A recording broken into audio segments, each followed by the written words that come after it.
Hello, I'm Andrew, and this is a tutorial on how to use Google Drive, OpenAI's Whisper automatic speech recognition model, and Google Colab to take the videos that you may have in a Google Drive folder and create transcripts for them.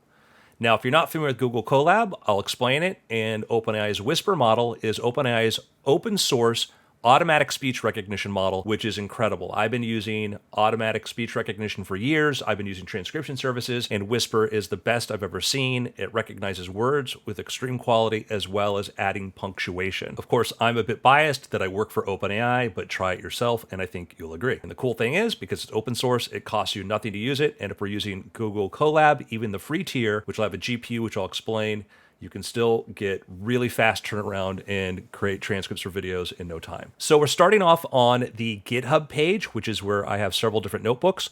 The first one here is actually one for doing this with YouTube videos, where you just provide a URL and it will do a transcription for that you can then add back to your video and have great captions. There's another one here for doing this with just audio. And then last, the one we're going to be using is the one for video. Difference between this and the audio is the video transcription first has to create an audio file. And that's another thing. Every time you use this with a video file, it will create a separate audio file in another folder. So I'm going to go through the steps of what's going on here so you see how everything works. We're going to click on this, which is going to take us to a copy of the notebook in GitHub. And you can see this is what the notebook is. So what is this notebook? Well, it's called a Jupyter notebook or a Python notebook, and it's a mixture of both text, which explains what's going on, and code, which is then run in each one of these cells. And you can see that I've listed things out step by step and explain what's happening. Now, to run this, you could either download it and run it on your computer system locally, or do it in the cloud, which is what I tend to do. And I'm going to use Google Colab, which is their cloud service for running these kinds of notebooks, which means it doesn't run on your computer. It'll run on a virtual server, and it should be pretty fast. And when you don't need it, you just close it, and there's nothing to install on your computer. Everything happens in the cloud, which is pretty awesome. So to run this, I'm just going to click the badge here. And there you see, it's pretty much the same notebook, but now we're in Google Colab. I have a pro account because that gives me access to really fast GPUs, but even the free account is very useful. So the first thing you're going to want to do is make sure that you are using a GPU. So click on Runtime and then check or change runtime type. And I want to check that it is using a GPU. If it's using a CPU, it'll be slower. GPUs are really good at the kind of matrix mathematics that it takes to do machine learning. So there is a huge speed difference from using this. Now that I've checked that, let's take a look at the different sections here. First one is loading the code libraries. This is going to load the different code and frameworks that it's going to need to run. This includes OpenAI's Whisper framework, which is how it's going to load the Whisper model, FFmpeg for processing audio and video files, and Librosa, which is for working with audio. I've selected down here where it says model. That is the version of the Whisper model that we're going to use. I'm going to use the base model, which is very capable. You could use small, medium, large. It depends upon your needs. If my audio was pretty noisy, or if maybe it was in a different language, I might use one of the larger models. If it's in a different language, then you're going to want to get rid of that .en. That just tells it, hey, this is English, so don't worry about the other languages. These models increase in complexity and capability, but base is really, really, really good. I sometimes will switch up to small if it's maybe a noisy background, but I find for stuff that was recorded pretty clearly, like this, the base model is ideal. So when we run this, it's going to load all these libraries, it's going to load the model, and then we'll move on to the next step, which is where we're going to give the application permission to connect to your Google Drive. It's going to be a little bit scary because you're going to give it permission to read your Google folders. But keep in mind, only you have access, and when you copy this to your Google Drive, this is your application, or when you run it here, nobody else will have access to your Google Drive. So don't worry about that, but still read all the precautions. And by the way, make sure to copy this to your drive so you have your own local copy if you want to make any changes. After it's done that, it is going to create several folders in your Google Drive. It's going to create Whisper Video, Processed Video, Whisper Video text files, and Whisper Video audio files. If these folders already exist because you ran this before, don't worry, it won't erase them. It'll just make sure that they do exist. It checks to see if the folder's there. If it's not, then it'll create that folder. Whisper Video is where we'll be dropping the videos to be transcribed. Processed Video, which is a subfolder of that, is where a video will go after it's been processed. Text files is where the transcript will go.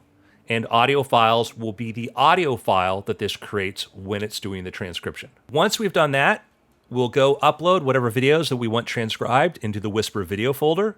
And then we're going to click this button here. And that's the button you're going to run in each one of these cells, by the way. And it will make sure that your drive is mounted and then load any video files that are in the base directory. It's going to look for MP4, MOV, AVI, and MKV files.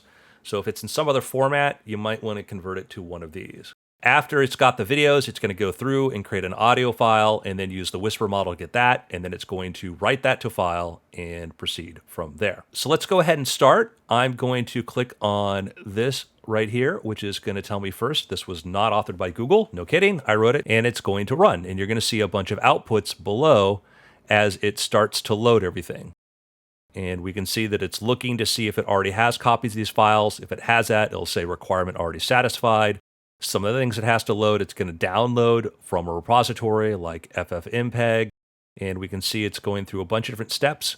And then it's going to eventually start to load the model that we selected. Every time you close this window or leave it idle, you may have to redo this process, but it only takes a minute or two and it's pretty quick.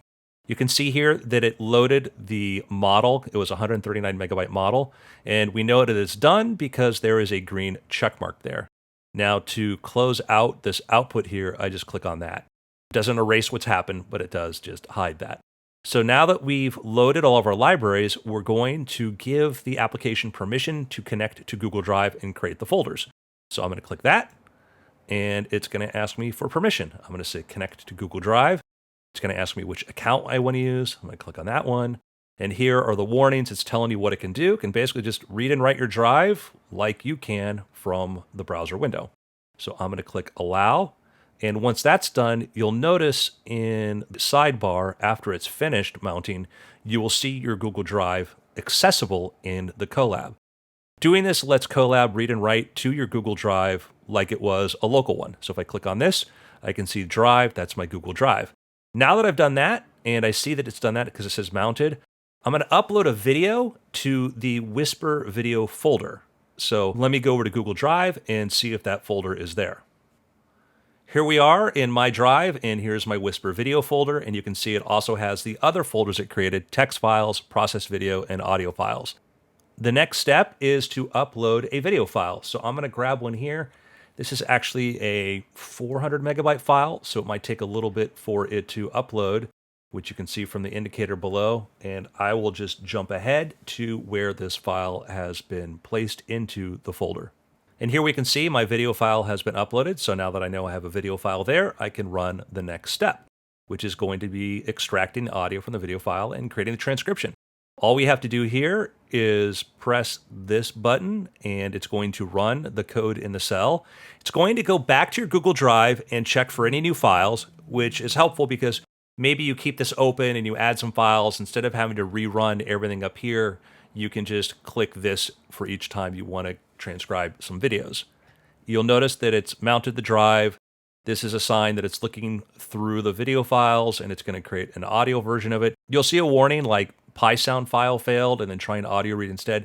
That just means that it was trying a different library or codec. Everything should still work, but it was just trying the first step in the process and then letting you know that didn't work, but it's only a warning and we're good. At this moment, it's actually processing the audio using the model. Since this was about an 8 or a 9 minute long video, it should roughly take maybe a minute or so. And we can see that it said, there we go, processed audio drive MP4 and saved the transcription to audio drive.txt. So let's go ahead and see if we have this.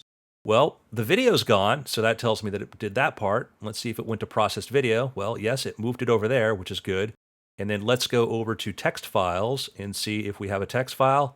And there we go, a text file with all of my audio from my video, which I'm going to use to create the transcription for the video. If I go over here to the main folder, then over to audio files, you can see there is the audio file that it created. You don't have to keep this, but it's nice to have. So there you go, a very easy way to convert videos in a folder into transcripts and also have the extracted audio.